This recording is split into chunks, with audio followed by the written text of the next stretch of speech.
Every January, we do it. We set goals, we write resolutions, we promise ourselves we'll get organized, eat better, move more, or finally slow down. Because as adults, we know you can't get where you're going if you don't know where you're starting.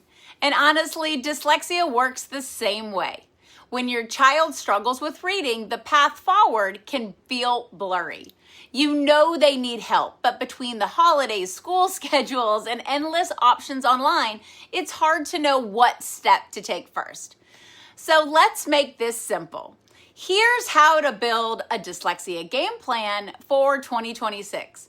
One that's realistic, effective, and focused on confidence and growth all year long. And I'll give you a few timelines and action steps along the way to help you keep it manageable. Step 1, get clarity. Before you can make a plan, you need data. If you haven't already received a formal dyslexia identification, that's step 1. If you're requesting testing through your school, know that the process can take as long as 90 days, and that's if everything moves smoothly.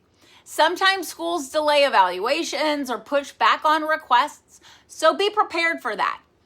It sadly can be normal, but it does mean that results may not be available until spring.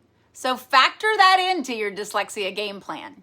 If you want to move faster, Dyslexia On Demand offers at-cost private testing that can typically be completed in just 2 sessions with a full written report in about 2 weeks. Either way, the goal is the same, to understand how your child's brain is processing language.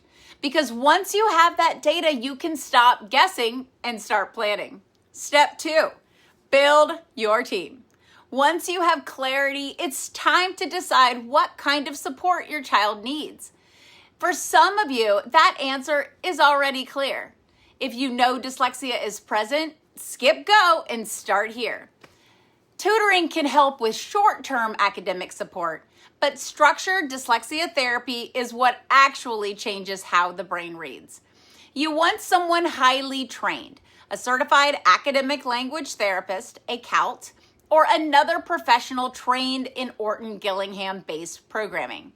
These programs follow a systematic, cumulative, multisensory approach that teaches decoding, spelling, and fluency, all in the way the dyslexic brain can truly internalize. It's not random, it's prescriptive, and it works. If your school provides dyslexia intervention, that's great, but make sure you ask the right questions. What program are they using? How many minutes is my child receiving that support each day? How many students are in that group? Who's teaching it? And are they highly Orton-Gillingham trained? For intervention to be effective, it should include at least 45 minutes per day of explicit structured literacy instruction, small group or one-on-one settings, and the smaller the better. A consistent program that's evidence-based and cumulative, and a long-term commitment. In schools, this often takes 2 to 3 years to fully complete. At Dyslexia On Demand, these are the standards we hold highest. Our CALTs deliver data-driven, individualized instruction that builds skills systematically and tracks progress over time. Step 3, set realistic, measurable goals. Start small and think in 90-day windows. Ask yourself, what would progress look like by spring? Maybe it's fewer tears at homework time. Maybe it's your child feeling proud to read aloud in class. Or maybe it's simply building stamina, reading for 10 minutes without shutting down. Those are all wins worth celebrating.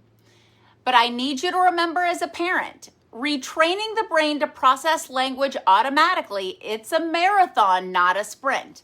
In the first few months, you might not see massive leaps in grade level reading scores, and that's okay.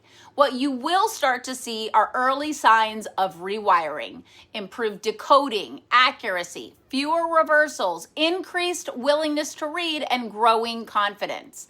Think of it like watching a new plant grow. At first, you only see small leaves, but the roots underneath are getting stronger every day. That's what's happening in your child's brain. It's quiet progress until one day it blooms. Step 4, rebuild their confidence every single day. That's one non-negotiable.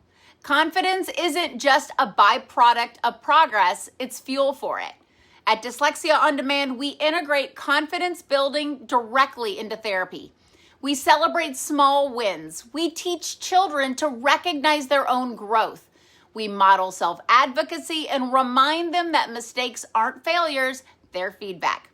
At home, you can build on this by praising effort over perfection, letting your child see you make mistakes, and even keeping a proud moments journal, a place to write down every success, big or small, so your child can see their own transformation unfolding.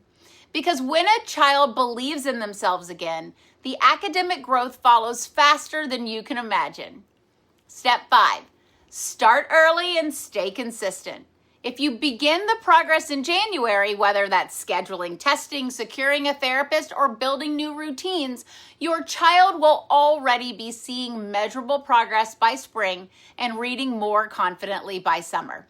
You don't need to overhaul everything overnight. You just need a plan and a partner who knows how to guide it. That's what we do every day at Dyslexia On Demand. We help families move from overwhelmed to empowered, one clear, data-driven step at a time. So as you think about your own resolutions this year, add one more that matters most. Resolve to read. Make 2026 the year your child doesn't just catch up, they take off. If this message resonated with you, subscribe for more parent guidance, expert advice, and real stories of transformation. And if you're ready to take that first step, visit dyslexiaondemand.com to schedule a consultation or learn more about our at-cost testing and individualized therapy options.